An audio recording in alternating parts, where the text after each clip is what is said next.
পাহাড়ের কোলে এরকম একটা অফবিট লোকেশনে যেখানে দারুণ কিছু ভিউ পয়েন্টস আছে, আর তার সঙ্গে সঙ্গে হোমস্টের থেকেই দেখতে পাবে তোমরা এত বড় একটা মনেস্ট্রি। আর জানলা খুললেই শুধু পাহাড় আর পাহাড়, পাইন ফরেস্টে ঘেরা একটা দারুণ পেহেলগামের মতো ভিউ পয়েন্টও পাবে। আর হ্যাঁ, যেমনটা বলবে তেমনটা রান্না করে পরিবেশন করবে তোমাদেরকে। শুধু তাই নয়, পাহাড়ি এলাকায় পাহাড়ি মানুষদের মতো রান্না করতে পারবে নিজেরাও, যেটা কিনা শিলিগুড়ি থেকে মাত্র 1 ঘন্টা দূরে। যারা যারা শিটং ঘুরতে যেতে চাইছো আর একটা ভালো হোমস্টের খোঁজ করছো, তারা কিন্তু এই ভিডিওটা শেষ অবধি দেখবে। শিটং এর লাতপাঞ্চার গ্রামে একটা দারুণ হোমস্টের খোঁজ পেয়েছি, যেটা গ্রুপ ট্যুরের জন্য একদম পারফেক্ট। এরকম spacious double bedroom attached room পাবে, অথবা বলতে পারো ডরমেটরি টাইপের রুম। এক একটা রুমে একসাথে 5-7 জন অথবা 8 জন 10 জনও স্টে করতে পারবে ইজিলি। রুমের উইন্ডো খুললেই দেখতে পাবে এত সুন্দর পাহাড়ি ভিউ।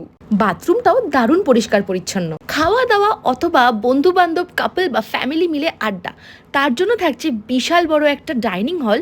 এছাড়াও ইনস্টাগ্রাম ফটো ওয়ার্দি একটা সিটিং অ্যারেঞ্জমেন্টের এরিয়া। পাহাড়ে সন্ধ্যেবেলা খাওয়া দাওয়া আড্ডায় জমে যাবে তোমাদের এই হোমস্টেতে। ট্রিপটাকে আরো মেমোরেবল করে তোলার জন্য হোমস্টেতে নিজের হাতেই রান্না করে খাওয়াতে পারবে নিজের বন্ধু বান্ধব আর পরিবারকে। আর যদি রান্না করতে না ইচ্ছে করে, সেক্ষেত্রে তোমার পাতে গরম গরম বিরিয়ানি অথবা তোমার যে কোনো পছন্দের খাবার ওরাই বানিয়ে সার্ভ করবে।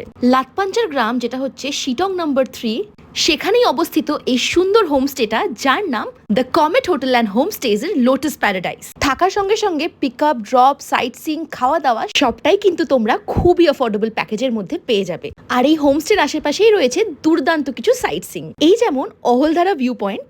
এখানের পাহাড়ের আকৃতি দেখলে মনে হবে এটা যেন রবীন্দ্রনাথ ঠাকুরের মুখ। আর এখান থেকে তোমরা পুরো শিলিগুড়ি, দার্জিলিং, কালিম্পং সবটা দেখতে পাবে। তারপর গাড়িতে চেপে আবার 10 মিনিট ট্রাভেল করেই পৌঁছে গেলাম নামথিং পোখরিতে। দ্য কমেট হোটেল অ্যান্ড হোমস্টেজ এর লোটাস প্যারাডাইস হোমস্টেটা তোমাদের কেমন লাগলো কমেন্ট করে জানিও। আরো ডিটেলস লাগলে স্ক্রিনে দেওয়া নম্বরে একটা ফোন করো। আর ভিডিওটা কেমন লাগলো সেটাও বলে যাও। বাই।